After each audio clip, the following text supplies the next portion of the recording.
আসসালামু আলাইকুম মমিন মার্সের পক্ষ থেকে নতুন আরেকটি ভিডিও নিয়ে আসলাম। আজকের ভিডিওটি হবে বাজাজ গাড়ির পেনিয়াম কীভাবে সেট করা হয়। দেখুন আমার হাতে যেই পেনিয়ামটি দেখতেছেন স্পকেট শ্যাপ, এই শ্যাপের ভিতরে যে পেনিয়ামটি ঢুকাইলাম এটা হলো ফার্স্ট গিয়ার এবং আমরা যে প্রথম যে গিয়ারটা দিই সেই প্রথম গিয়ার এবং তৃতীয় নম্বর গিয়ার। আর এবার যেই শ্যাপটি দেখতেছেন এটা হলো ক্লাস শ্যাপ। ক্লাস শ্যাপের ভিতরে মাঝখানে যে পেনিয়ামটি যে এখন যেটা বের করে হালকা রাখছি এটা হলো আপনার 2 নম্বর গিয়ার এবং 4 নম্বর গিয়ারে ব্যবহার হয়। আমি আপনাদের যেভাবে ফিটিং করে দেখাচ্ছি আপনারা এইভাবে চেষ্টা করলে অবশ্যই আপনাদের গাড়িগুলা, আর অধিকাংশ গাড়ির পেনিয়ামগুলো স্লিপ হয়ে যায় ভেঙে যায় দাঁতগুলা, এই কারণে সমস্যা হয়। গিয়ার ছেড়ে দেয়, দেখা যাচ্ছে 2 নম্বর গিয়ারে যায় 3 নম্বর গিয়ার পরে, অনেক সময় পড়ে না, অনেক সময় স্লিপ করে শব্দ হয়।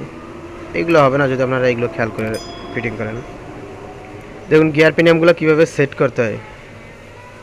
আমার কিন্তু বসানো কমপ্লিট। এখন আমি এই উপরে পেনিয়ামটা উঠে নিলাম।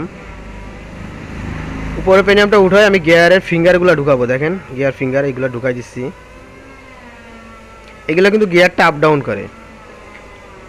এইগুলাই গিয়ারটা first gear, second gear, third gear, fourth gear এইটাই ফেলায়।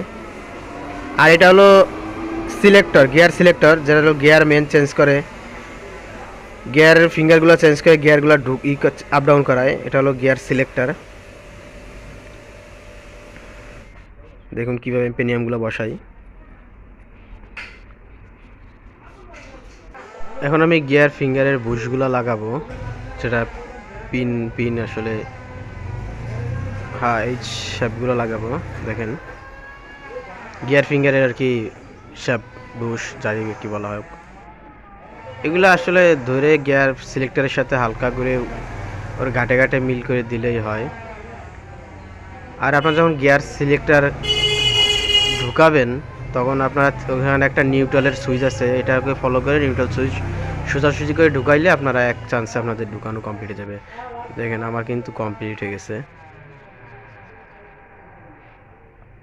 একটু মোবিল দিয়ে নিচ্ছি। এখন আমি গিয়ারটা চেক করব। গিয়ার ইজি আছে, গিয়ার নিয়ে কোনো সমস্যা নাই।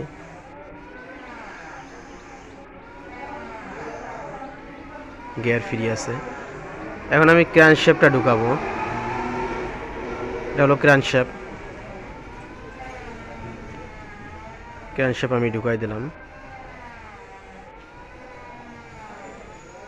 এখন আমি মেন চেম্বারটা বসাই দেবো। এটা হালকা আঠা দিয়ে নেব, যেহেতু পুরাতন ইঞ্জিল, অনেক পুরান ইঞ্জিলটা, এই কারণে আঠা দিয়ে আমরা গ্যাসকেটটা বসাই দেব। কারণ তা না হলে এটা দিয়ে বিশ্বাস নাই, দেখা যাচ্ছে মোবিল ঘামতেও পারে। অবশ্যই আপনারা এই চেম্বারে একটু আঠা দিয়ে নেবেন, তা না হলে দেখা যাচ্ছে লাগানোর পরে 2-3 দিন পরে, কিছুদিন পরে আবার এটা দিয়ে ঘামতেও পারে। এখন আমি গ্যাসকেটটা বসাই দেবো।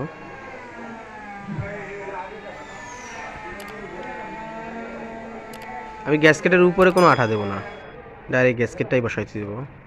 কারণ এক পাশে আঠা দিলেই হয়, আর এক পাশে না দিলেও হয়। কারণ আর এক পাশ গ্যাসকেটে আর এক পাশে আঠা না দিলেও হয়, তাতে কোনো সমস্যা নাই। এখন আমি মেন যে চেম্বারটা আছে, ক্লাস সাইডের চেম্বারটা, এই চেম্বারটা আমি বসাই দেবো। আপনারা দেখুন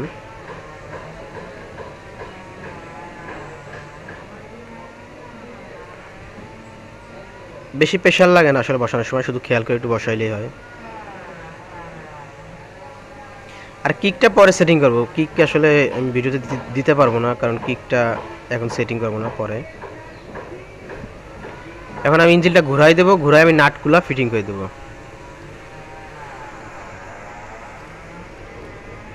দেখুন এর যে নাটগুলো আছে, বোল্টগুলো আছে, এই নাট বোল্টগুলো আমি এখন এই বোল্টগুলো ফিটিং করে দেবো। বড় 3 পিস যাবে সামনে, বড় 3 পিস সামনে থাকবে, আর বাকি সবগুলা সাইডে থাকবে। দেখেন আমি সামনে কিন্তু 3 পিস লাগানো গেছে, বাদ বাকি সবগুলো আমি এক সাইড দিয়ে দিচ্ছি। দেখেন সাইডে।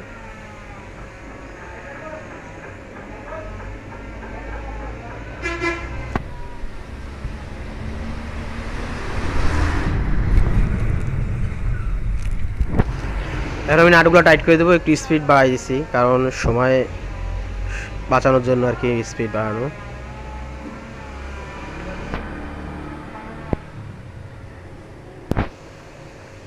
আপনারা যারা আমার চ্যানেলে নতুন তারা অবশ্যই আমার চ্যানেলটি সাবস্ক্রাইব করবেন, পাশে থাকা বেল আইকনটি প্রেস করবেন, তাহলে নতুন নতুন ভিডিওগুলো সবার আগে আপনার কাছে পৌঁছে যাবে। আজকের ভিডিও এই পর্যন্তই। ভালো লাগলে লাইক, শেয়ার, কমেন্ট করবেন। অবশ্যই চ্যানেলটি সাবস্ক্রাইব করবেন।